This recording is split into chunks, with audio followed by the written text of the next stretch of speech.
El aire de San Miguel olía a tierra mojada y a bugambillas.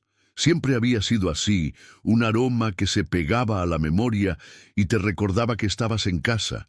Un lugar suspendido en el tiempo, con sus calles empedradas y sus fachadas de colores que el sol besaba cada mañana. Yo, Elena, he vivido aquí mis 68 años.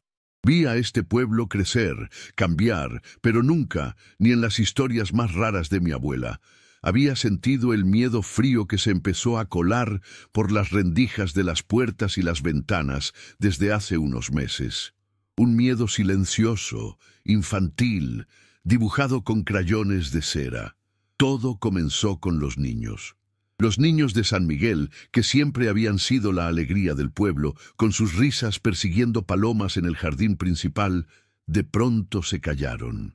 No fue un silencio de tristeza, sino de concentración.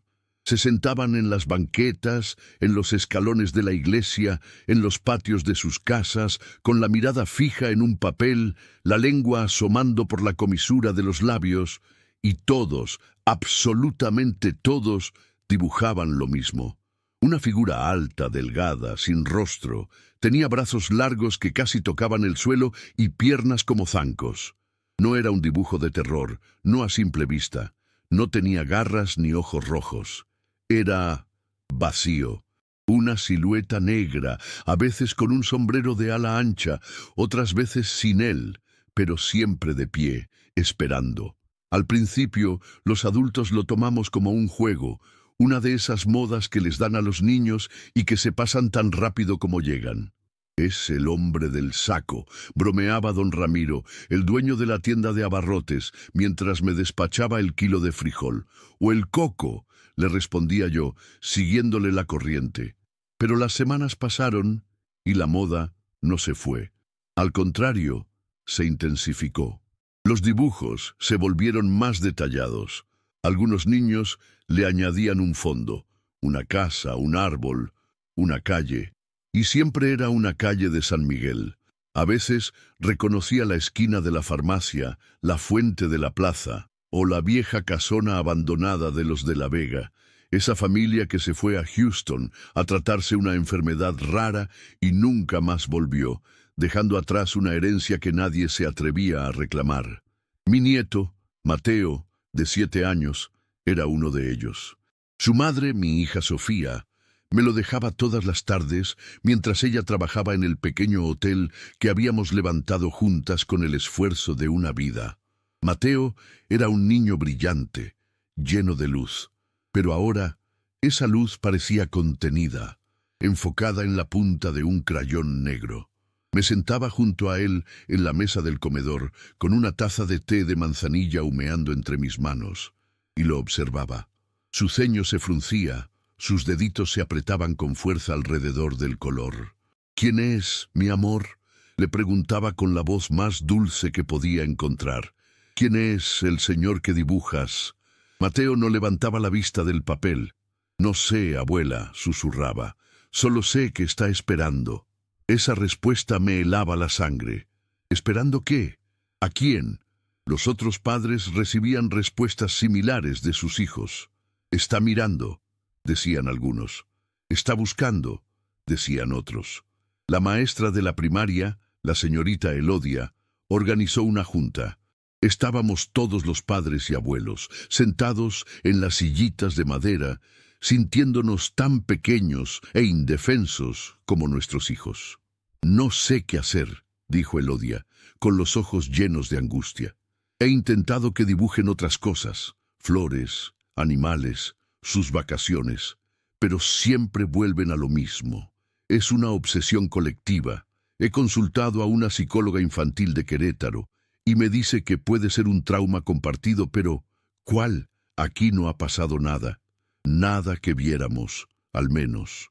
Pero la atmósfera del pueblo se sentía cada vez más pesada, como si el cielo se hubiera nublado de repente. Las risas de los niños habían desaparecido por completo, reemplazadas por el rasgueo constante de los crayones sobre el papel. Y los adultos, contagiados por esa quietud, Empezamos a hablar en susurros, a mirarnos con desconfianza. ¿Y si uno de nosotros era la causa? La paranoia es una semilla fácil de sembrar en tierra fértil de miedo. Una tarde, mientras ordenaba los papeles viejos de mi esposo, que en paz descanse, encontré una caja de fotografías. Ahí estaba él, joven y fuerte, abrazándome en nuestro viaje a la capital. Recuerdo que ahorramos por meses para darnos ese lujo, cenar en un restaurante elegante en Polanco, sentirnos parte de un mundo que no era el nuestro. La nostalgia me invadió, un calorcito en el pecho que contrastaba con el frío que sentía en el pueblo. En el fondo de la caja había un sobre amarillento. Dentro, un dibujo. Lo había hecho mi Sofía cuando tenía la misma edad que Mateo. Era una niña sonriente, con un vestido de flores y un sol enorme sobre su cabeza. Un dibujo lleno de vida, de color. Lo comparé con los que hacía Mateo ahora. Una figura negra y vacía, parada frente a una casa que se parecía sospechosamente a la nuestra. Un escalofrío me recorrió la espalda. ¿Por qué dibujaba mi casa? ¿Por qué la suya? Se lo pregunté esa misma tarde. Mateo, mi vida, ¿por qué este señor está parado afuera de nuestra casa? Él, por primera vez, levantó la mirada de su dibujo. Sus ojos, tan parecidos a los de su abuelo, me miraron con una seriedad que no correspondía a su edad. Porque ya va a llegar, abue. Y luego, como si nada, volvió a su tarea. Ya va a llegar. La frase se quedó rebotando en mi cabeza como un eco siniestro. Esa noche no pude dormir. Daba vueltas en la cama, escuchando el crujir de la madera de la casa, el aullido lejano de un perro. Cada sombra me parecía la silueta de los dibujos. Me levanté y fui a la cocina a prepararme un té. La casa estaba en silencio, a excepción del tic-tac del reloj de la sala, un regalo de bodas, que llevaba casi 50 años marcando el paso de mi vida. Me asomé por la ventana que daba a la calle. Las farolas teñían el empedrado de un brillo anaranjado y solitario. No había un alma. Todo estaba en calma. Quizás estaba exagerando, dejándome llevar por la sugestión colectiva. Era solo un juego de niños, después de todo. Los niños tienen una imaginación desbordante. Probablemente habían visto una película o leído un cuento que los había impresionado. Sí, eso debía ser. Traté de convencerme a mí misma, de encontrar una lógica que calmara mi corazón desbocado. Al día siguiente, decidí que necesitaba una distracción. Le dije a Sofía que me encargaría de Mateo, pero que saldría un rato a caminar, a despejar la mente. Me puse mi rebozo favorito, el que me había comprado en un viaje a Oaxaca, y salí a la calle. El sol de la mañana era tibio, pero el ambiente seguía siendo extraño. Vi a doña Carmen barriendo su banqueta, pero no me saludó con su habitual «Buenos días, Elenita». Apenas levantó la vista y asintió con la cabeza, como si temiera que las palabras pudieran invocar algo. Vi a los niños sentados en grupitos dibujando, siempre dibujando. Me acerqué a uno de los grupos. Eran los hijos de los Márquez, los dueños de la panadería. «Hola, pequeños», les dije con una sonrisa forzada. Ninguno me respondió. Sus ojos estaban fijos en sus obras. Me asomé para ver el papel de la más chiquita, Lupita. La figura estaba ahí, como siempre, pero esta vez había algo más. La figura no estaba sola. Estaba de pie junto a un hombre que reconocí de inmediato. Era don Ramiro, el de la tienda. El dibujo era torpe infantil, pero los lentes gruesos y el bigote canoso eran inconfundibles, y la figura negra le estaba ofreciendo algo, una bolsa de dinero. Sentí un vuelco en el estómago. ¿Qué significaba eso? Corrí, literalmente corrí, a la tienda de don Ramiro. Necesitaba verlo, asegurarme de que estaba bien, preguntarle. No sabía ni qué le iba a preguntar. Cuando llegué, la tienda estaba cerrada. Un letrero de cartón colgaba del picaporte, cerrado por luto. Luto. La palabra me golpeó como una bofetada. Me acerqué a la casa de junto, donde vivía su hermana Inés. La encontré en la puerta con los ojos hinchados de llorar. «Inés, ¿Qué pasó? ¿Y Ramiro? Ella se derrumbó en un sollozo. Se fue, Elena, anoche. Le dio un infarto fulminante. El doctor dijo que no sufrió. Me quedé paralizada con el dibujo de Lupita grabado en la mente. La figura negra entregándole una bolsa a don Ramiro. ¿Un infarto? ¿O algo más? La duda era un veneno que se extendía rápido. Regresé a mi casa con el alma en un hilo. La normalidad se había roto en 1000 pedazos. El juego de los niños ya no era un juego. Era una premonición, una crónica macabra de lo que estaba por suceder. Cuando entré, Sofía estaba en la sala, pálida como el papel. «Mamá, qué bueno que llegas. Mateo no para de llorar y no quiere decirme por qué». Corrí a la habitación de mi nieto. Estaba sentado en su cama, abrazado a su osito de peluche, con la cara empapada en lágrimas. Sus dibujos estaban esparcidos por el suelo. Todos eran de la figura, pero ahora, en cada uno de ellos, la figura estaba más y más cerca de nuestra casa. En el último, estaba justo en el umbral de la puerta. «¿Qué tienes, mi cielo?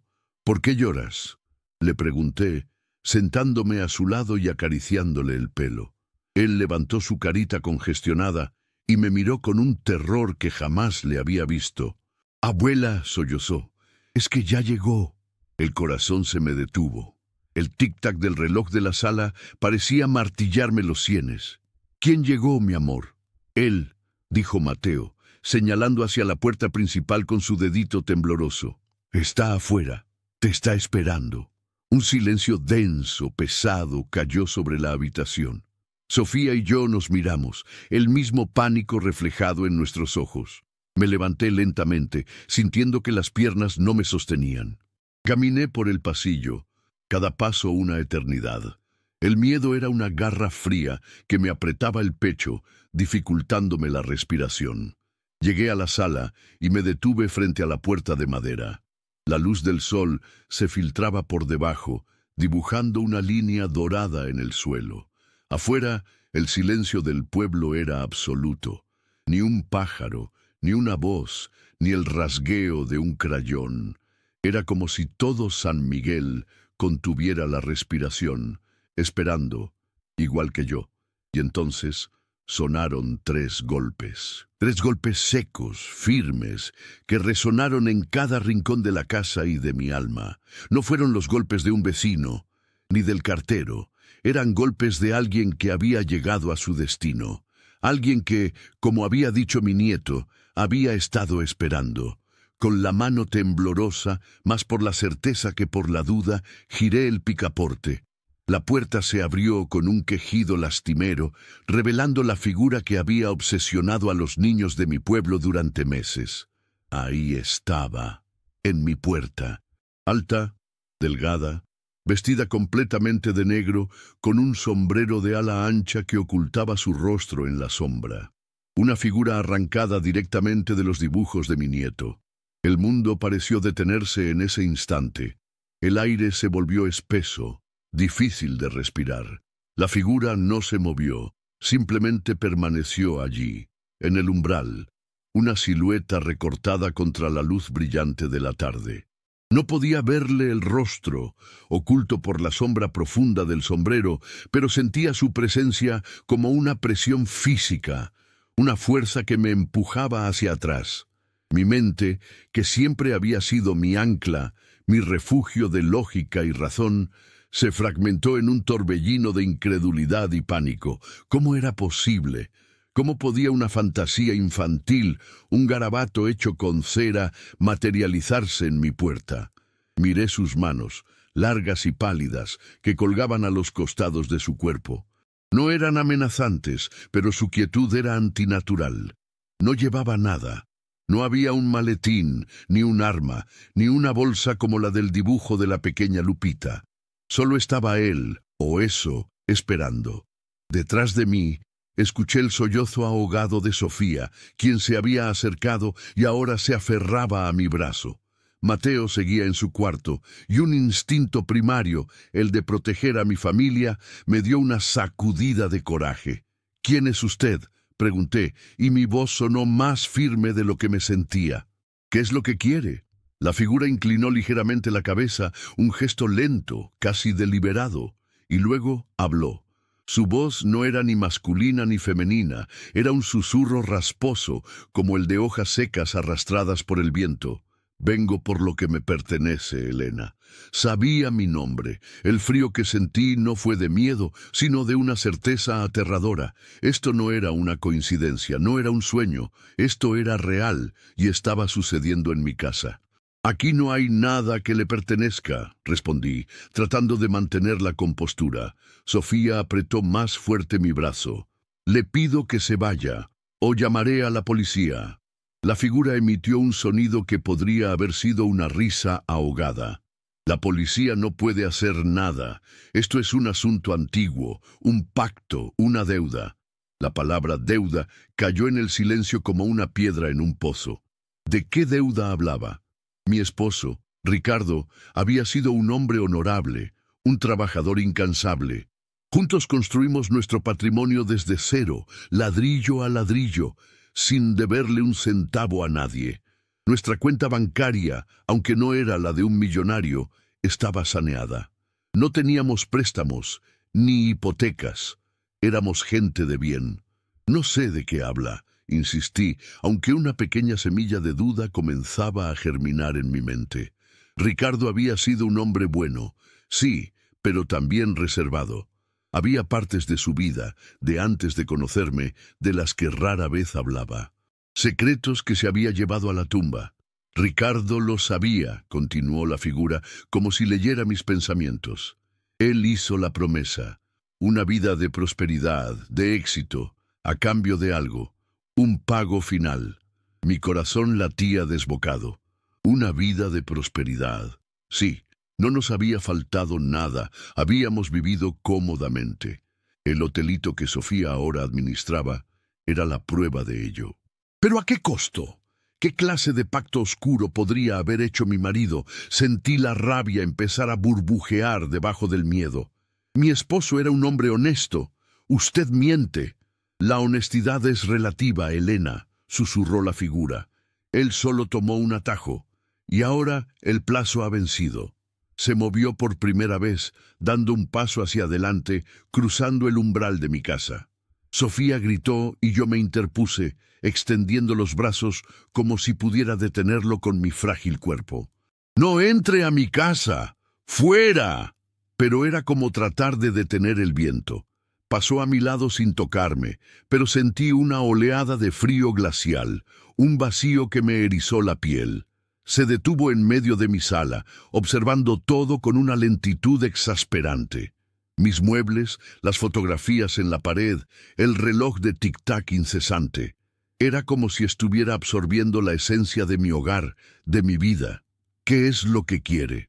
Volvió a preguntar Sofía con la voz quebrada por el llanto. ¿Dinero? ¿La casa? Tómelo todo, pero váyase. La figura se giró lentamente hacia nosotras. No quiero sus cosas. Las cosas no tienen valor. Quiero lo que se me prometió, el pago final. En ese momento, Mateo apareció en el pasillo. Se había calmado, y ahora miraba a la figura con una extraña mezcla de miedo y resignación, como si supiera que este momento era inevitable. El visitante posó su mirada sombría en mi nieto. Un terror puro, visceral, se apoderó de mí. No, a mi nieto no.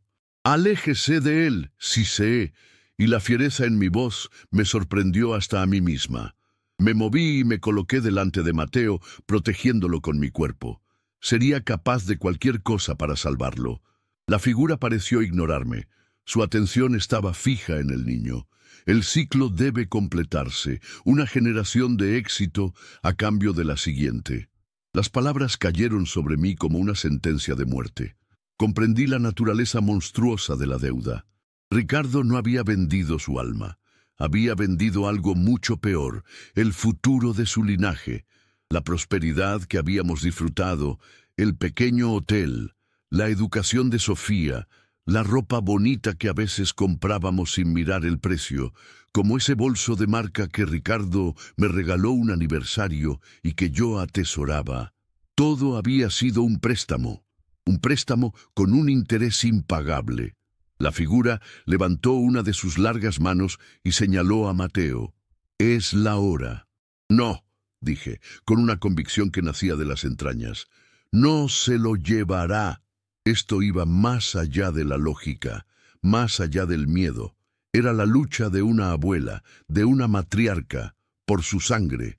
Tenía que haber una salida. Ricardo no podía habernos condenado de esta manera. Debía haber una cláusula, una escapatoria. Él me amaba, amaba a Sofía. No sería capaz de un sacrificio tan cruel. Mi mente empezó a trabajar a una velocidad vertiginosa, repasando mi vida con Ricardo, buscando una pista, una conversación, un gesto que me diera una respuesta. Recordé su obsesión con el trabajo, sus viajes de negocios repentinos, su reticencia a hablar del pasado. Recordé una noche poco antes de morir, cuando lo encontré en su estudio, quemando papeles viejos.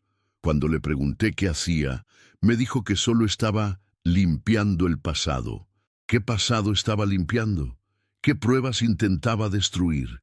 «Debe haber un error», le dije a la figura. Mi voz temblaba, pero mi resolución era de acero. Mi esposo nunca haría algo así. Debo encontrar la prueba. Deme tiempo. La figura ladeó la cabeza. «El tiempo se ha agotado, Elena». El trato fue claro. «Todo trato puede renegociarse», afirmé, citando algo que le había oído decir a un abogado en una película. La desesperación agudiza el ingenio. «Dígame qué se necesita. Haré lo que sea. Pagaré cualquier precio, pero a mi nieto no se lo lleva». Un largo silencio llenó la sala. El tic-tac del reloj parecía contar los segundos de vida de mi nieto. La figura pareció considerar mi propuesta. Su postura, antes rígida e implacable, se relajó mínimamente. «Hay una alternativa», dijo finalmente, su voz un susurro apenas audible. «Pero el precio es alto, mucho más alto que el dinero». «Lo pagaré», dije sin dudar. «Dígame cuál es». La figura dio un paso hacia mí, y por primera vez la sombra del sombrero se movió lo suficiente como para que pudiera vislumbrar algo debajo. No había un rostro, solo una oscuridad arremolinada, un vacío que parecía absorber la luz. «El pacto reclama un alma valiosa de la siguiente generación, pero puede ser sustituida por un alma que ya ha vivido, que ha amado, que ha construido. Un alma que se ofrece voluntariamente para saldar la deuda en su totalidad». Comprendí. El terror se mezcló con una extraña sensación de calma. Era a mí a quien quería. O más bien, a mí me ofrecía como alternativa. Un intercambio. Mi vida por la de Mateo. Miré a mi hija, que lloraba en silencio, y luego a mi nieto, que me miraba con sus grandes ojos asustados. Todo el amor que sentía por ellos, toda mi vida, cada sacrificio, cada alegría, me había llevado a este preciso momento. La decisión no era una decisión en absoluto, era una certeza, el propósito final de mi existencia. Antes de que pudiera pronunciar las palabras, de que pudiera sellar mi destino y el de mi familia, la figura habló de nuevo. «Pero no es tan simple. El pacto no puede romperse, solo transferirse. Si te ofreces, la deuda no se cancela, simplemente el cobro se pospone, y la próxima vez el precio será aún mayor». Un nuevo horror, más complejo, me invadió.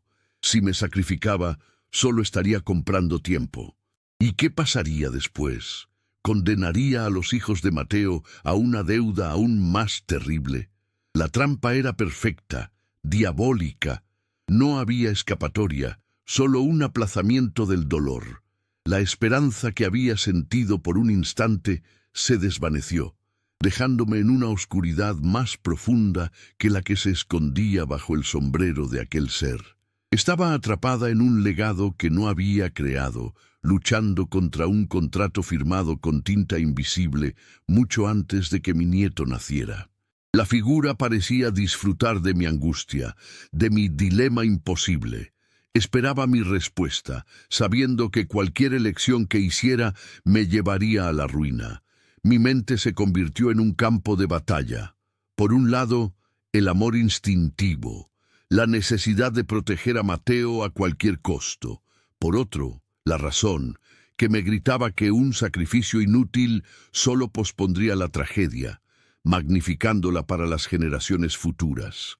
¿Qué clase de victoria era esa? Salvar a mi nieto hoy para condenar a mis bisnietos mañana. El pensamiento era insoportable. Me sentía como si estuviera en el borde de un precipicio, con un abismo a cada lado. La figura permanecía inmóvil en el centro de mi sala, una mancha de oscuridad en el tapete que había elegido con tanto cariño. Era una violación, una profanación de todo lo que yo consideraba sagrado. Mi hogar, mi familia, mi historia. La rabia volvió a surgir, esta vez más fuerte, más clara. No podía dejar que esta cosa dictara los términos. Ricardo había cometido un error terrible, movido por la desesperación o la ambición. No lo sabía. Pero yo no era Ricardo. Yo no estaba atada por su miedo. Tenía que haber otra manera, una que no estuviera en las opciones que me presentaba mi visitante. Los grandes pensadores, los líderes, la gente que admiraba, nunca se rendían a las opciones dadas. Creaban una nueva. Esa idea, un destello de luz en la oscuridad, me dio fuerza. Tenía que pensar, planificar, necesitaba tiempo. No tomaré una decisión ahora, dije, mi voz resonando con una autoridad que no sabía que poseía. Usted ha esperado generaciones. Puede esperar un poco más. Necesito entender, necesito ver el contrato que mi esposo firmó. Era una jugada arriesgada, una apuesta a ciegas. Ni siquiera sabía si existía tal cosa como un contrato físico. Pero tenía que ganar tiempo, alejar a esa presencia de mi familia. La figura pareció sorprendida, o al menos su quietud cambió, volviéndose más tensa. No hay nada que ver. El pacto está sellado en la memoria del tiempo. Entonces tendrá que refrescarme la memoria, repliqué, avanzando un paso. Si mi esposo hizo un trato, lo hizo para proteger a su familia, para darnos una buena vida, no para condenarla. Debe haber algo que él estipuló, una cláusula de escape, una condición. Ricardo era un hombre inteligente, no un tonto que firma a ciegas. El silencio se estiró de nuevo. Podía sentir una lucha interna en la criatura. Mi desafío, mi negativa a aceptar sus términos, había alterado el guión. Quizás nunca nadie se había atrevido a cuestionarlo. Quizás todos, antes que yo, simplemente habían cedido al miedo y aceptado su destino. Hay una condición, admitió finalmente, con renuencia. Una prueba. Si la superas, la deuda se considera saldada. Pero nadie la ha superado jamás. Es por eso que no la ofrecí. Es una falsa esperanza diseñada para quebrar el espíritu antes de reclamar el pago. Mi corazón dio un vuelco. Una prueba. Ahí estaba. La salida que Ricardo, en su astucia y amor, debió haber negociado. Una oportunidad por pequeña que fuera. ¿Cuál es la prueba?, pregunté, tratando de que mi voz no delatara la oleada de esperanza que me recorría. Dígamela. La figura se movió hacia la puerta. La prueba no se dice, se vive. Comienza ahora. Tienes hasta la próxima luna llena. Debes encontrar el origen del pacto y deshacer el primer eslabón de la cadena. Si lo logras, serás libre. Si fallas, vendré por el niño, y por ti, por tu insolencia. Dicho esto, se giró y salió de mi casa tan silenciosamente como había entrado. La luz de la tarde pareció regresar de golpe, llenando la sala de una calidez que no había notado que faltaba. Corrí a la puerta y miré hacia la calle. Estaba vacía, como si nunca hubiera estado allí. Pero el frío en mis huesos y el terror en los ojos de mi hija y mi nieto eran la prueba de que todo había sido terriblemente real. Sofía se derrumbó en mis brazos, llorando desconsoladamente. Acaricié su cabello, susurrándole palabras de consuelo que yo misma no sentía. Mateo se acercó y nos abrazó a las dos, su pequeño cuerpo temblando. Nos quedamos así por un largo rato, un pequeño núcleo de amor y miedo en medio de una casa que ya no se sentía segura. Cuando finalmente nos separamos, la determinación había reemplazado el pánico en mi rostro. Tenía una misión, tenía un plazo, la próxima luna llena, y tenía un objetivo: encontrar el origen del pacto y destruirlo. No sabía cómo, ni por dónde empezar. El pasado de Ricardo era un libro cerrado, pero por mi familia estaba dispuesta a abrirlo, página por página, sin importar los fantasmas que encontrara en su interior. Esa noche, la casa se sentía diferente. Cada crujido de la madera, cada sombra en el rincón, era un recordatorio de la presencia que la había invadido. Después de acostar a Mateo, Sofía y yo nos sentamos en la cocina. La única luz encendida era la pequeña lámpara sobre la mesa. No hablamos mucho. El silencio estaba lleno de las palabras que no nos atrevíamos a decir. Sofía tenía los ojos rojos, la mirada perdida en su taza de té. «Mamá, ¿qué vamos a hacer?», susurró. Su voz era la de una niña asustada, no la de la mujer fuerte y capaz que administraba un negocio. Puse mi mano sobre la suya. «Vamos a luchar», le dije. «Tu padre nos dejó en esta situación, pero también debe habernos dejado una salida. Lo conocías, era un hombre que siempre tenía un plan B». Sofía asintió, aunque no parecía muy convencida. «Pero, ¿por dónde empezamos? El origen del pacto, eso podría ser cualquier cosa, en cualquier lugar». Tenía razón. Era como buscar una aguja en un pajar. Pero tenía que empezar por algún lado. «Empezaremos por su estudio», decidí, «la noche que quemó esos papeles». Dijo que estaba limpiando el pasado. Quizás no lo quemó todo, quizás dejó algo, una pista. El estudio de Ricardo había permanecido casi intacto desde su muerte. Hacía 2 años. Yo entraba de vez en cuando a limpiar el polvo, pero no me había atrevido a tocar sus cosas. Era su santuario, un lugar lleno de su energía. Ahora tenía que profanarlo, en el buen sentido.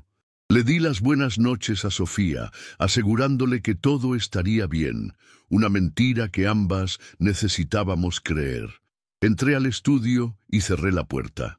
El olor a libros viejos y al tabaco de su pipa me golpeó, trayendo una oleada de recuerdos.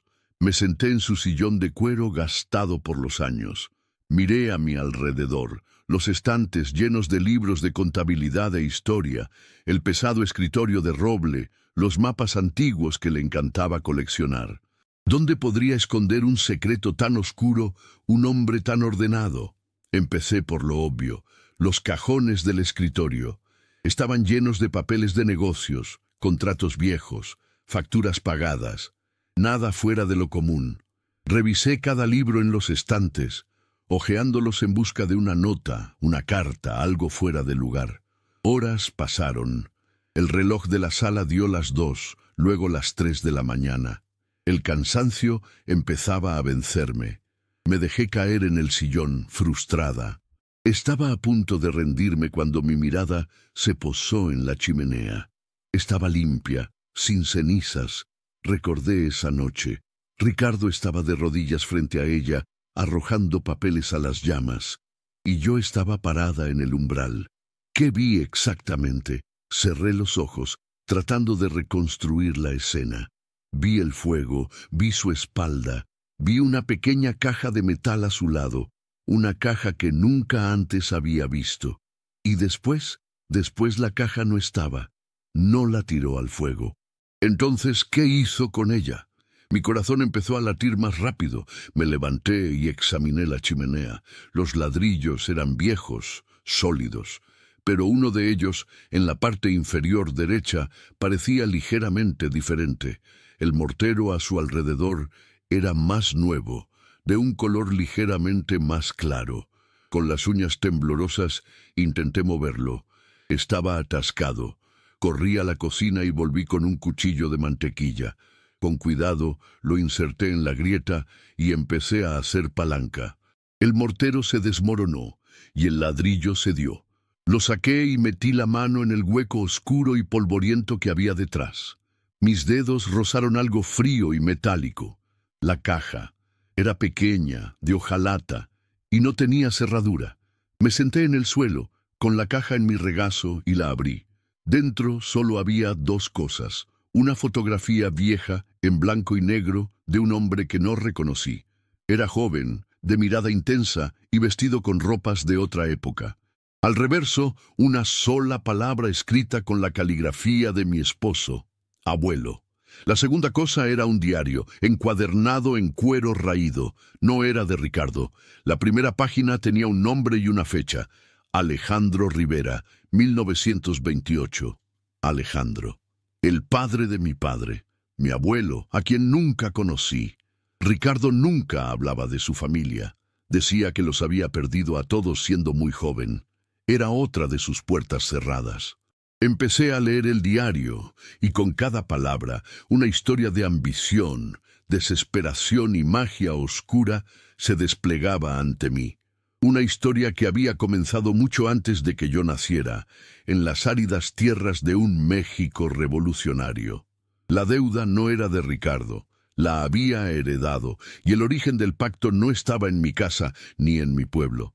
Estaba enterrado en el pasado, en la vida de un hombre al que solo conocía por una fotografía y un nombre: Alejandro Rivera. El primer eslabón de la cadena.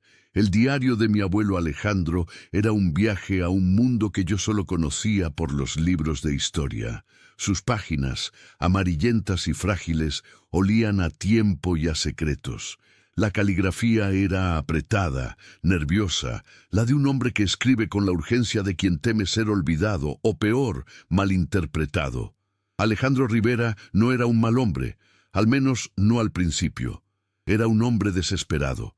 Nació en la pobreza, en un pequeño pueblo minero de Zacatecas que la revolución había dejado en ruinas. Escribía sobre el hambre, sobre ver a su madre enfermar sin poder comprarle medicinas, sobre la humillación de pedir limosna.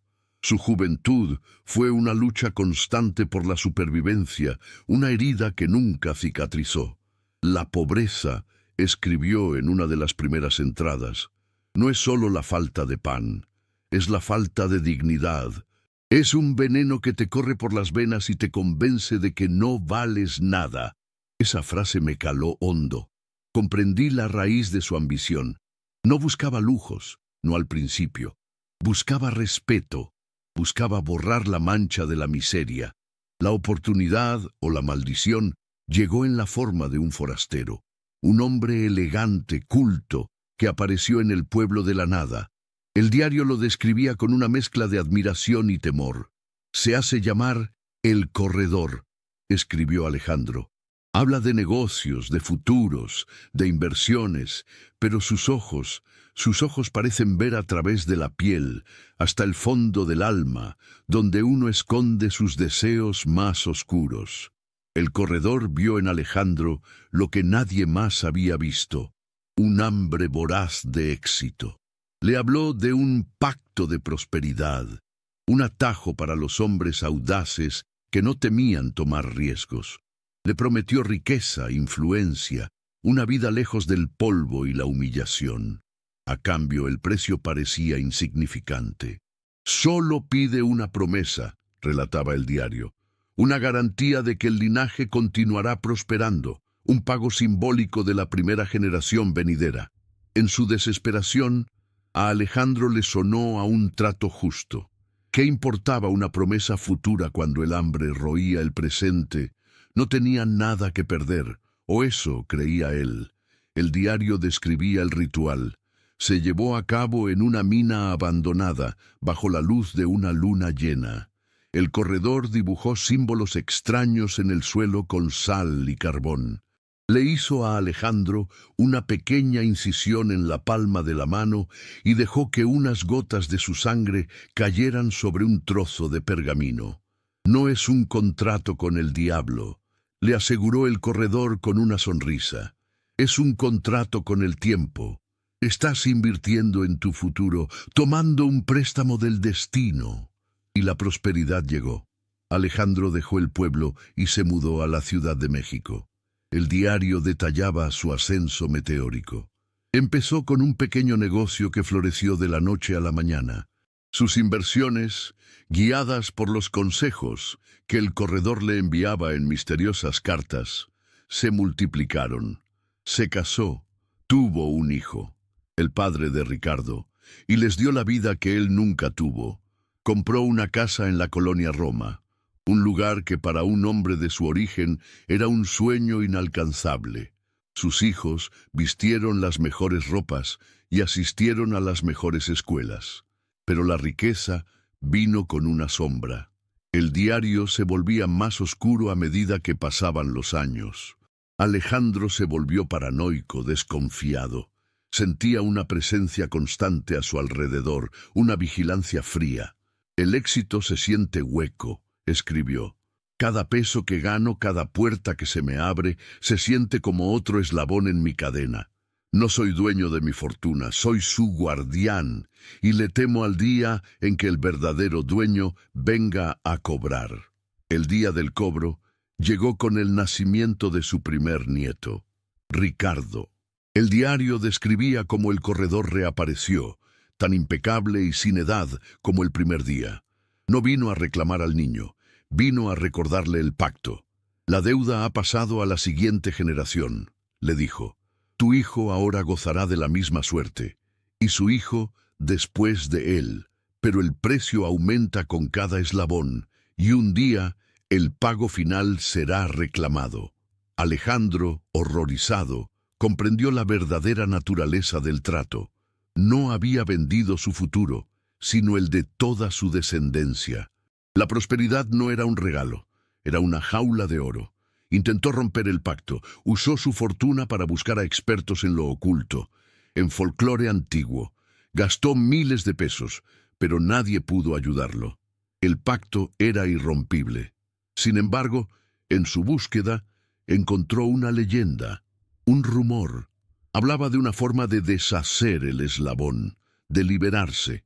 No cancelaba la deuda original, pero la devolvía a su punto de partida.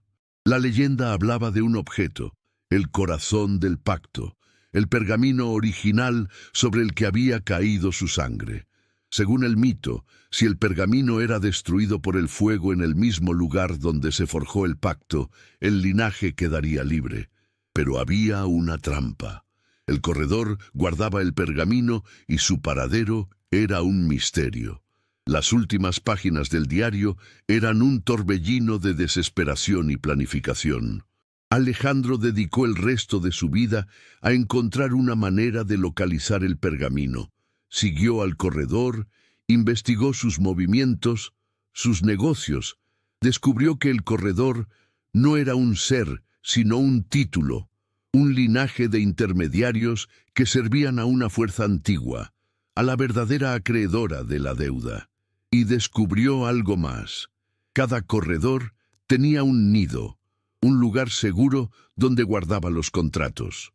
El de su época, según sus investigaciones, se encontraba en San Miguel de Allende, en una vieja casona a las afueras del pueblo, la casona de los de la Vega, la misma que ahora estaba abandonada, la misma que los niños a veces dibujaban detrás de la figura negra.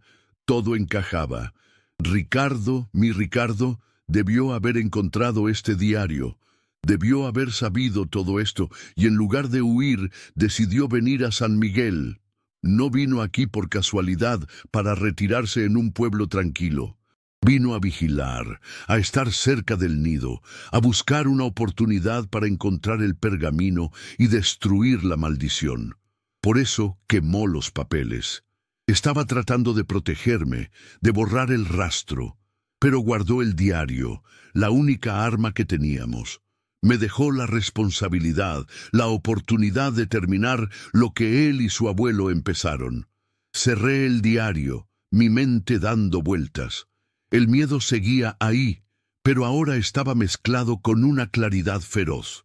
Ya no estaba luchando contra un fantasma sin nombre. Tenía un enemigo, una historia, un plan. Tenía que entrar en esa casa, tenía que encontrar el pergamino, y tenía hasta la próxima luna llena. Miré el calendario. Faltaban 2 semanas. No era mucho tiempo. Le conté todo a Sofía a la mañana siguiente. Escuchó en silencio, su rostro pasando de la incredulidad al horror y finalmente a la misma determinación que yo sentía. «Estoy contigo, mamá», dijo. «Haremos esto juntas». Por primera vez, desde que la figura apareció en nuestra puerta, no nos sentimos como víctimas, nos sentimos como guerreras. Pasamos los siguientes días planeando. Investigamos la historia de la casona de la Vega. Había estado vacía durante décadas, desde que la última familia se fue a los Estados Unidos. Tenía fama de estar embrujada, lo cual era perfecto para nosotros. Nadie se acercaría. Una tarde nos armamos de valor y fuimos a verla. Estaba en una colina, alejada del pueblo, rodeada por una barda de piedra derrumbada y un jardín que la naturaleza había reclamado. Las ventanas estaban rotas, la pintura descascarada. Parecía una cáscara vacía, pero yo sabía que dentro se escondía el corazón de nuestra pesadilla. Esa noche, mientras Mateo dormía, Sofía y yo preparamos una mochila, linternas, guantes, una palanca pequeña y el diario de Alejandro. Nos vestimos con ropa oscura y esperamos a que el pueblo se sumergiera en el silencio de la madrugada. Salir de casa a escondidas, en medio de la noche, se sentía como una locura, algo sacado de una película. Pero la imagen de mi nieto llorando y la sombra de la figura en mi sala eran un motor más poderoso que cualquier miedo. Llegamos a la casona bajo un cielo sin estrellas. La única luz era la de nuestras linternas, cuyos haces de luz bailaban nerviosamente sobre la fachada decrépita. Encontramos una ventana en la parte trasera que estaba rota. Con cuidado, Sofía quitó los trozos de vidrio restantes y me ayudó a entrar. El interior estaba aún peor que el exterior. Muebles cubiertos de sábanas blancas, ahora grises por el polvo, parecían fantasmas en la oscuridad. El aire era denso, olía a humedad y a encierro. Telarañas del tamaño de mi mano colgaban del techo. «¿Por dónde empezamos?», susurró Sofía. «El diario de Alejandro decía que cada corredor tiene un nido», le respondí, mi voz apenas un murmullo. «Un lugar seguro. No sería algo obvio, como una caja fuerte. Sería algo personal, algo oculto a simple vista». Empezamos a buscar. Revisamos cada habitación, cada rincón. El salón principal, con un piano de cola cubierto de polvo. La biblioteca, con los estantes vacíos. Los libros seguramente vendidos o podridos hace mucho tiempo. La cocina, con ollas de cobre ennegrecidas todavía colgadas de las paredes. Subimos la imponente escalera de madera que crujía bajo nuestros pies con cada paso. El segundo piso era un laberinto de dormitorios, cada uno con su propia capa de abandono. En una de las habitaciones encontramos un cuarto de juegos infantil. Un caballito de madera yacía volcado en el suelo. Un sentimiento de tristeza me invadió. Una familia había vivido aquí, había reído, había soñado. ¿Sabrían la verdadera naturaleza del dueño de su casa? Estábamos a punto de darnos por vencidas cuando entré en lo que debió ser el estudio principal. Era una habitación grande, con un enorme escritorio de caoba en el centro. A diferencia de las otras habitaciones, esta se sentía diferente, menos abandonada. El polvo era más fino, como si alguien lo hubiera limpiado no hacía mucho. Mi mirada recorrió la habitación y se detuvo en la pared del fondo. Había un enorme tapiz colgado, representando una escena de caza. Estaba descolorido y raído, pero parecía fuera de lugar. Me acerqué y lo toqué. La tela estaba rígida, pero detrás sentí un contorno. «Sofía, ayúdame», le dije. Entre las dos levantamos el pesado tapiz. Detrás no había pared. Había una puerta de metal sin cerradura, sin manija, solo una pequeña placa de latón en el centro con un grabado, un símbolo. El mismo símbolo que Alejandro había dibujado en su diario, el que el corredor había trazado en el suelo de la mina, el nido. Pero, ¿cómo se abría? No había ninguna pista. Empujamos, tiramos, buscamos algún mecanismo oculto en la pared. Nada. Frustrada, golpeé la puerta con la palma de la mano. Y entonces Sofía, que estaba releyendo el diario de Alejandro con la luz de su linterna, ahogó un grito. «Mamá, aquí está. La puerta solo responde a la sangre del pacto». Nos miramos. La sangre del pacto. La sangre de Alejandro. La sangre que corría por mis venas y las de Sofía. Era una prueba de lealtad, una llave biológica. Con el corazón en la garganta, saqué una pequeña navaja que llevaba para cortar flores en mi jardín. Sin dudarlo, me hice un pequeño corte en el pulgar. Una gota de sangre roja y brillante brotó de la herida. Apreté el pulgar contra el símbolo grabado en la placa de latón. Durante un segundo no pasó nada, y luego escuchamos un clic metálico. Lentamente, con un chirrido que protestaba por los años de desuso, la puerta de metal se abrió hacia adentro, revelando una oscuridad total. El olor a papel viejo y a algo más, algo antiguo y poderoso, salió del umbral. Habíamos encontrado el nido del corredor, y sabía que al cruzar esa puerta no solo estaría entrando en una habitación secreta, sino en el corazón mismo de nuestra maldición, un lugar del que quizás no habría retorno. La oscuridad detrás de la puerta era absoluta, un vacío que parecía tragarse la luz de nuestras linternas. Tomé la mano de Sofía, un gesto tanto para darle valor a ella como para dármelo a mí misma. Juntas dimos un paso adelante, cruzando el umbral. El aire dentro era frío y estancado, cargado con el peso de los años y los secretos. La puerta se cerró detrás de nosotras con un sonido sordo y definitivo, dejándonos atrapadas en la negrura.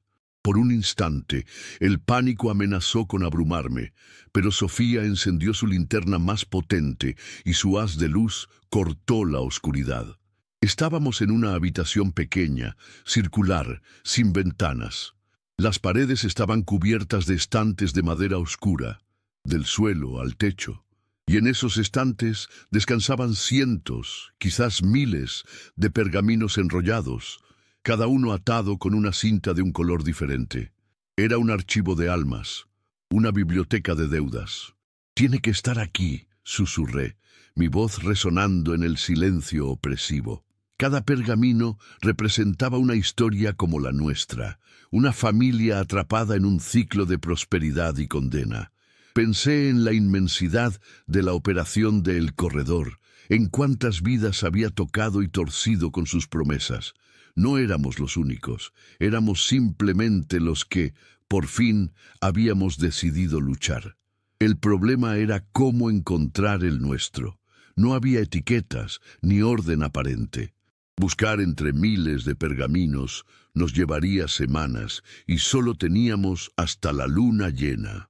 «Tenemos que pensar como ellos», dijo Sofía, su mente práctica tomando el control. «Debe haber un sistema. No puede ser al azar». Tenía razón. Un ser tan metódico como el corredor tendría un sistema. Recordé el diario de Alejandro. Él había mencionado que su pacto se selló en una mina, bajo la luna llena. Y la sangre. La sangre era la clave para abrir la puerta. Quizás también era la clave para encontrar el contrato. Me acerqué a uno de los estantes y tomé un pergamino al azar. Estaba atado con una cinta roja. Lo desaté con cuidado. El pergamino estaba en blanco. Fruncí el ceño y tomé otro, atado con una cinta azul. También estaba en blanco. «Están vacíos», le dije a Sofía, mi esperanza comenzando a flaquear. Ella tomó uno y lo examinó de cerca. «No, mamá, no están vacíos. Mira». Acercó la luz de la linterna al papel. Apenas visible como una marca de agua, había una escritura tenue, casi fantasmagórica.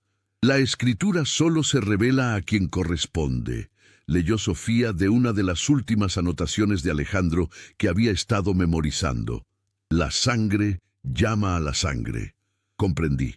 El pergamino correcto reaccionaría a nuestra presencia, a nuestro ADN. No teníamos que leerlos todos, teníamos que sentirlos. Apaga la linterna, le dije. ¿Qué? Mamá, no. Nos quedaremos a oscuras. Confía en mí, hija. Necesitamos usar otros sentidos. Cierra los ojos y concéntrate. Busca una conexión. Es nuestra sangre la que está en uno de estos papeles. Tenemos que sentir cuál es. Con renuencia, Sofía apagó su linterna. La oscuridad volvió a envolvernos, esta vez más densa. Al principio fue desorientador, pero poco a poco mis otros sentidos se agudizaron. Podía oír la respiración nerviosa de Sofía a mi lado. Podía oler el polvo y el papiro. Podía sentir el frío de la piedra bajo mis pies. Empecé a caminar lentamente a lo largo de los estantes, pasando mi mano a unos centímetros de los pergaminos, sin tocarlos. Traté de vaciar mi mente de todo pensamiento, de todo miedo. Me concentré en mi familia, en mi abuelo Alejandro, en Ricardo, en Sofía, en Mateo, en el hilo de sangre que nos unía a todos. Me enfoqué en la deuda, en el peso que habíamos cargado sin saberlo. Era una energía, una presencia en mi vida, y ahora tenía que encontrar su origen físico. Pasaron los minutos, que se sintieron como horas. Recorrí estante tras estante, sin sentir nada. La frustración comenzó a crecer. ¿Y si estábamos equivocadas? ¿Y si todo esto era una locura? Estaba a punto de rendirme cuando sentí algo, una leve calidez. Me detuve. Moví mi mano hacia adelante y hacia atrás. Sí, ahí estaba. Una vibración sutil, un calor que emanaba de uno de los estantes superiores. Sofía, aquí, susurré, tratando de no romper la concentración. Arriba. Ayúdame a alcanzarlo. Sofía se acercó y a tientas me ayudó a subir al primer nivel del estante. Mi mano se acercó a la fuente del calor. Era un solo pergamino, atado con una cinta negra como la noche. Cuando mis dedos lo rozaron, el calor se intensificó, y una imagen fugaz cruzó mi mente, la mina, la luna llena, la mano joven de mi abuelo sangrando sobre el papel. Lo había encontrado. Lo tomé con manos temblorosas. «Enciende la luz», le dije a Sofía. El haz de la linterna iluminó el pergamino en mis manos. A medida que la luz lo tocaba, la escritura fantasmagórica comenzó a brillar con una luz rojiza, como si estuviera hecha de brasas. Las palabras del pacto se hicieron visibles. Leí los términos, las promesas de riqueza, la cláusula del linaje, y al final, la firma temblorosa de mi abuelo, Alejandro Rivera, sellada con una mancha oscura de sangre seca. Y debajo, otra firma, un garabato elegante y afilado. El corredor. Tener el pergamino en mis manos era una sensación extraña. Era solo un trozo de papel viejo, pero sentía su peso, el peso de 3 generaciones de vidas marcadas por él. Era el ancla que nos mantenía atados a la maldición. «Lo tenemos», dijo Sofía con una mezcla de triunfo y alivio en su voz. «Ahora tenemos que destruirlo». «No aquí», dije. «La leyenda que encontró tu abuelo era clara. Debe ser destruido en el mismo lugar donde se forjó, en la mina». Salir del nido fue más fácil que entrar. La puerta se abrió sin resistencia en cuanto tuvimos el pergamino. Volvimos a la casona, ahora menos aterradora, y salimos por la ventana rota hacia el aire fresco de la noche. El viaje de regreso a casa fue silencioso. Ambas estábamos perdidas en nuestros pensamientos. Yo sostenía el pergamino contra mi pecho, como si temiera que se desvaneciera. Ahora venía la parte más peligrosa. No sabía dónde estaba esa mina en Zacatecas. El diario de Alejandro solo la mencionaba como la desdichada. Teníamos poco tiempo y una pista muy vaga. Al llegar a casa, nos pusimos a trabajar de inmediato. Mientras Sofía preparaba café, yo extendí los viejos mapas de Ricardo sobre la mesa del comedor. Eran mapas de la República Mexicana, algunos muy antiguos. Empezamos a buscar cualquier referencia a una mina llamada La Desdichada en el estado de Zacatecas. Pasamos toda la noche y parte de la mañana siguiente buscando, cruzando información con registros históricos que Sofía encontraba en Internet. Finalmente, encontramos una mención. en un viejo mapa minero de principios del siglo XX. La Desdichada no era una mina grande ni famosa. Era un pequeño pozo exploratorio que se había agotado rápidamente y había sido abandonado. Estaba cerca de un pueblo llamado Real de 14, aunque el pueblo en sí estaba en San Luis Potosí. La mina estaba justo en la frontera con Zacatecas.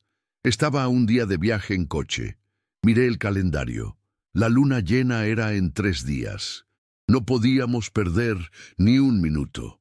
Le explicamos la situación a Mateo de la manera más simple que pudimos. Le dijimos que teníamos que hacer un viaje muy importante para resolver un problema de la familia. Lo dejamos al cuidado de mi vecina y amiga de toda la vida, Inés, la hermana de don Ramiro, prometiéndole que volveríamos muy pronto. Ella, aunque no entendía los detalles, vio la urgencia en nuestros ojos y aceptó sin hacer preguntas.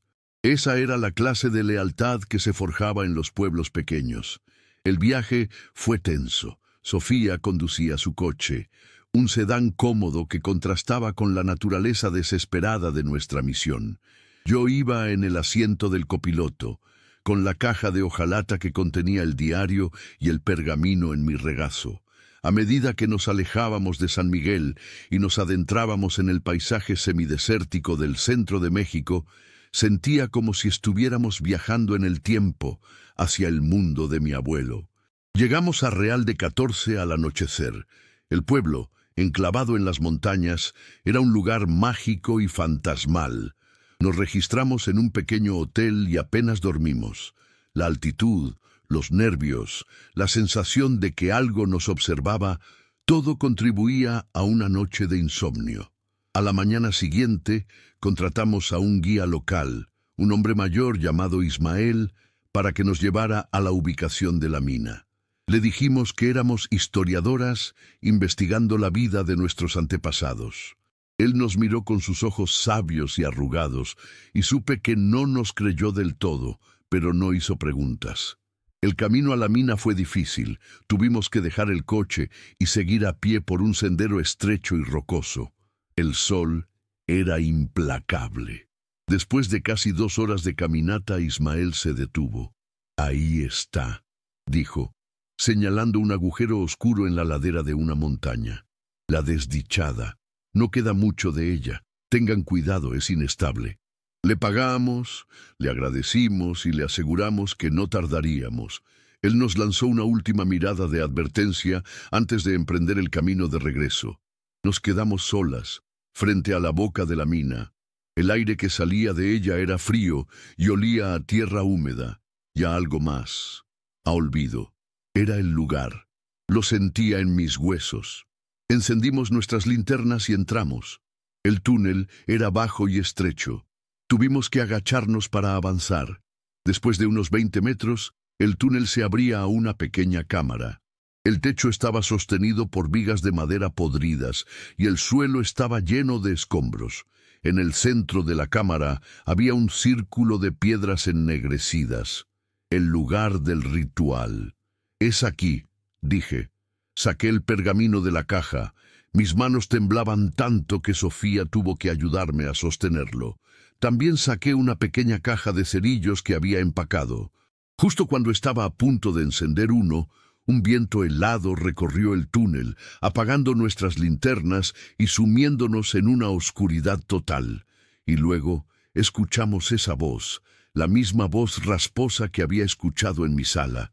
«No pensé que llegarían tan lejos, Elena. Estoy impresionado». Una figura se materializó en la entrada de la mina, su silueta recortada contra la luz del día. Era él, el corredor, o al menos el que llevaba el título ahora. La figura del corredor era aún más imponente en la estrechez de la mina.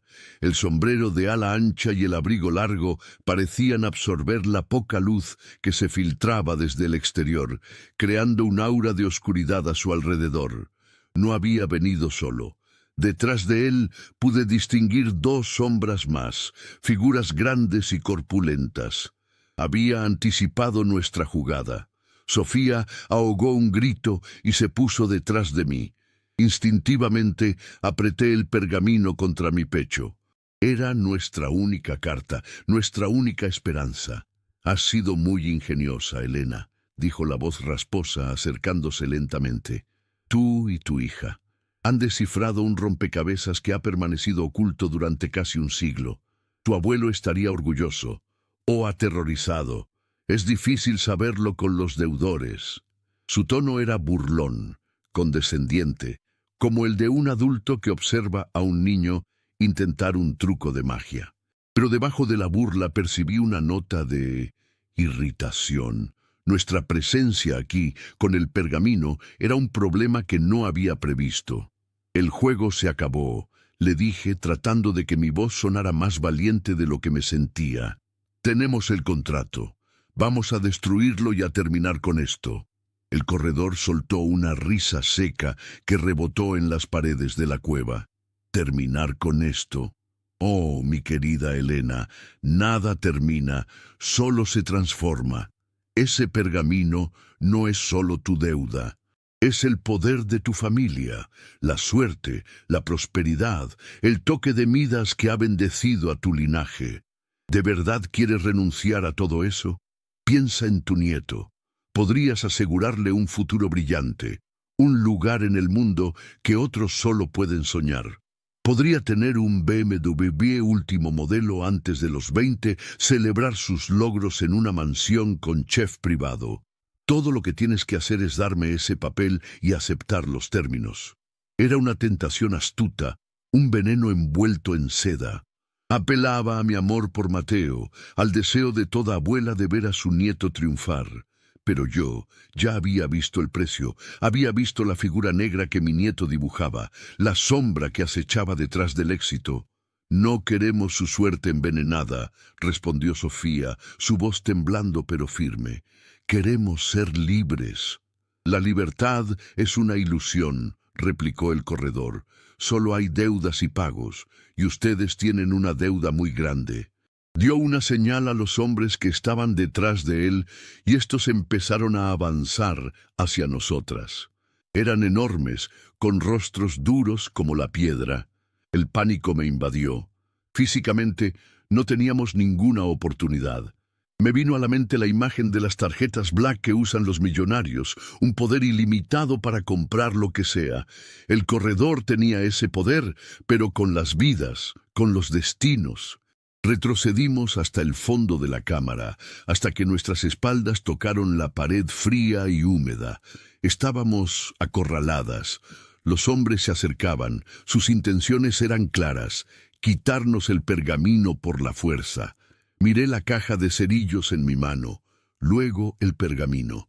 Tenía que hacerlo ahora, no tendría otra oportunidad. ¡Sofía!, grité. ¡El fuego! Era nuestra única opción. Sofía entendió. Mientras los hombres se abalanzaban sobre nosotras, ella se interpuso entre ellos y yo, dándome los segundos preciosos que necesitaba. Saqué un cerillo, lo rasqué contra la caja. La pequeña llama parpadeó, una luz desafiante en la oscuridad. El corredor se detuvo en seco. «No te atrevas», siseó, y por primera vez su voz perdió la compostura. Había un filo de genuina alarma en ella. Acerqué la llama al borde del pergamino. El papel antiguo se prendió al instante. Una llama brillante, de un color verde antinatural, surgió del pergamino, iluminando la cueva con un resplandor espeluznante. Los dos hombres que se abalanzaban sobre Sofía retrocedieron, protegiéndose los ojos de la luz. El pergamino se retorcía y chisporroteaba en mis manos, como si estuviera vivo y gritando de dolor. Un viento huracanado surgió de la nada dentro de la cámara, levantando polvo y escombros. Sentí una fuerza inmensa tratando de arrancarme el pergamino de las manos, una energía que se resistía a ser destruida. El corredor gritó, un sonido inhumano, una mezcla de rabia y dolor. Su figura comenzó a parpadear, a volverse translúcida, como una imagen mal sintonizada. «¡Insensata! No sabes lo que has hecho», aulló, su voz distorsionándose. Sostuve el pergamino en llamas con todas mis fuerzas, aunque el fuego comenzaba a lamerme los dedos. El dolor era intenso, pero lo ignoré. El dolor de una quemadura no era nada comparado con el dolor de perder a mi nieto. La llama verde consumió la última firma, la de Alejandro, y en ese instante el viento cesó. El corredor y sus hombres se desvanecieron como humo. El fuego del pergamino se extinguió, dejando solo un puñado de cenizas negras y finas en mi mano. Y luego un silencio profundo, absoluto, cayó sobre la mina. Nos quedamos allí, Sofía y yo, jadeando en la oscuridad, con el único sonido de nuestros corazones latiendo desbocados. Lentamente, Sofía volvió a encender su linterna. La cueva estaba vacía. El círculo de piedras ennegrecidas, las cenizas en mi mano y el olor a ozono en el aire eran la única prueba de lo que había sucedido. Lo habíamos logrado. Habíamos roto la cadena. La sensación de alivio fue tan abrumadora que mis piernas cedieron y me senté en el suelo polvoriento, riendo y llorando al mismo tiempo. Sofía se arrodilló a mi lado y me abrazó. Lloramos juntas, no de tristeza, sino de liberación. La deuda estaba saldada. El viaje de regreso a San Miguel fue completamente diferente. El aire parecía más ligero, los colores más brillantes. Sentía como si me hubieran quitado un peso de encima que ni siquiera sabía que llevaba. Había una paz en mi corazón que no había sentido en años. Cuando llegamos al pueblo, el sol se estaba poniendo, tiñendo el cielo de tonos naranjas y morados. Corrimos a casa de Inés. Mateo estaba en el jardín jugando. Cuando nos vio, corrió hacia nosotras. Lo abracé con una fuerza que casi le saca el aire. ¿Resolvieron el problema, abuela?, preguntó con su inocencia intacta. Sí, mi amor, le respondí, besando su frente. Lo resolvimos para siempre. Esa noche, mientras lo arropaba en la cama, noté algo. Sobre su mesita de noche había una hoja de papel y una caja de crayones. Pero el dibujo no era de la figura negra. Había dibujado un sol, una casa y 3 figuras tomadas de la mano. Una mujer mayor, una mujer más joven y un niño. Todos sonreían. Mi corazón se llenó de una alegría tan pura, tan inmensa, que las lágrimas volvieron a mis ojos. La vida volvió a la normalidad en San Miguel, o más bien, a una nueva normalidad. Los niños dejaron de dibujar la figura. Las risas volvieron a la plaza principal. El miedo silencioso que había impregnado el pueblo se disipó como la niebla matutina. La gente volvió a saludarse en la calle, a compartir el pan dulce y el chisme. Nadie supo nunca lo que realmente sucedió, la batalla que libramos en las sombras. Para ellos, solo fue una extraña fase que, afortunadamente, había terminado. Unas semanas después, recibimos una carta de un bufete de abogados en Houston. La familia de la Vega, los últimos ocupantes de la casona, habían fallecido sin herederos directos. Tras una larga búsqueda, habían encontrado un lejano parentesco con mi difunto esposo, Ricardo. Habíamos heredado la propiedad y una suma considerable de dinero que estaba en una cuenta bancaria de la familia. Sofía y yo nos miramos atónitas. La ironía era casi cómica. El nido de nuestra maldición era ahora nuestra herencia. La vida tenía un extraño sentido del humor. No queríamos la casa, por supuesto. La vendimos y donamos una gran parte del dinero para renovar la escuela del pueblo y construir una pequeña clínica. El resto lo invertimos sabiamente, no como un atajo a la riqueza, sino como una herramienta para construir un futuro sólido y honesto para Mateo. Un futuro que él elegiría, libre de deudas y de sombras. A veces, por la noche, cuando el viento sopla fuerte, pienso en el corredor. Sé que no lo destruimos, solo rompimos nuestro contrato con él. Probablemente sigue ahí fuera, ofreciendo sus pactos a otros hombres y mujeres desesperados. Pero ya no nos da miedo. Aprendimos una lección valiosa, una que no está en los libros de contabilidad ni en los contratos de inversión. La verdadera prosperidad no se trata de la rapidez con la que acumulas riqueza, sino de la solidez de los cimientos sobre los que construyes tu vida. Se trata del amor, la lealtad y el coraje de enfrentar la oscuridad, no con un pacto, sino con una llama de esperanza, por pequeña que sea. Y esa es una herencia mucho más valiosa que cualquier fortuna. Gracias por llegar hasta el final de esta reflexión. Si estás leyendo esto, quiero que sepas que no estás solo. Ahora te invito a un momento de calma. Voy a compartir una oración. No importa tu religión, sino tu fe.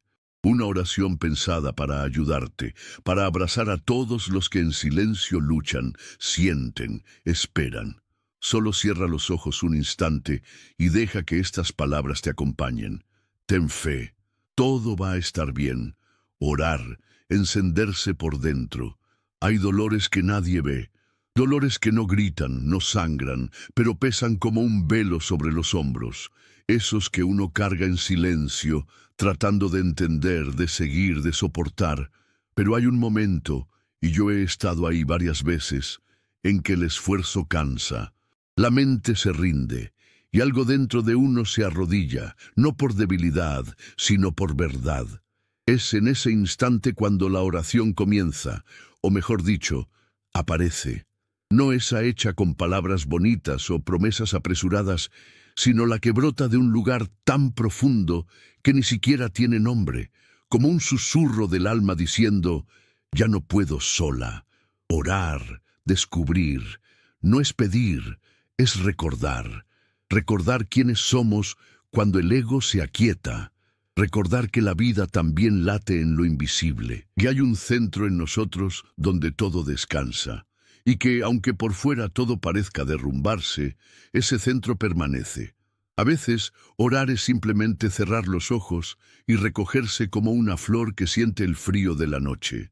Es permitir que una presencia suave nos envuelva, no como magia, sino como sustento, como quien dice sin prisa, aquí estoy.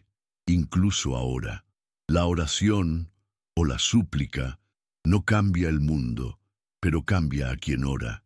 No evita los dolores, pero transforma la forma en que atravesamos cada uno de ellos. Nos da una mirada más tierna, un corazón menos endurecido, un paso más firme, incluso en la oscuridad. Es como si, por un instante, el alma flotara por encima del tiempo y regresar al cuerpo con más paz, no una paz ruidosa, sino esa que solo quien ha pasado por el caos puede reconocer. Orar es afinar la escucha, la mente se calla y la intuición despierta. Las respuestas no siempre vienen en palabras. A veces son solo percepciones, toques sutiles, un calor en el pecho. La oración ilumina lo que estaba turbio, deshace nudos que ni sabíamos que teníamos. Y lo más bonito es que no tiene que ser complicado. Orar es hablar con Dios, con el universo, con esa inteligencia amorosa que nos habita y nos envuelve, incluso cuando lo olvidamos. Y no tiene que sonar bonito. No necesitas saber rezar, no necesitas entender nada sobre la fe. Puede ser un desahogo en la ducha, una lágrima en la almohada, una frase susurrada antes de dormir, cuídame. Puede ser incluso el silencio, cuando el dolor es tan profundo que no salen palabras. Dios entiende todo eso. El universo escucha lo que el corazón no sabe decir. No hay una forma correcta, hay presencia. Y cada vez que nos permitimos ese encuentro, aunque sea sin ritual, aunque sea sin certeza, es oración. Es tan simple, tan al alcance. Orar es solo recordar que no estamos solos. Y entonces, un día sin darnos cuenta, nos volvemos oración. La forma de caminar, de tocar, de callar, todo empieza a vibrar distinto. Ni siquiera hace falta decir nada. Solo estar ahí ya es oración viva. Y hasta en los días en que no logramos orar, y sí, hay días así, el alma sigue orando por nosotros. El espíritu no olvida de dónde viene. Al final, orar es eso, encenderse por dentro, y dejar que esa luz nos guíe, incluso cuando no sabemos el camino. Si esta historia y esta reflexión te acompañaron, déjame un comentario. Me llena el corazón saber desde qué parte del mundo me lees. Cuéntame, ¿qué historias te gustaría escuchar? ¿Qué temas tocan tu alma? Tus ideas son la semilla para el próximo relato, como un pequeño gesto de agradecimiento por tu tiempo y para ayudar a que este canal siga creciendo. He dejado en los comentarios fijados unas recetas de tés relajantes y unos postres sin azúcar para cuidar el cuerpo y el espíritu. Que Dios te proteja.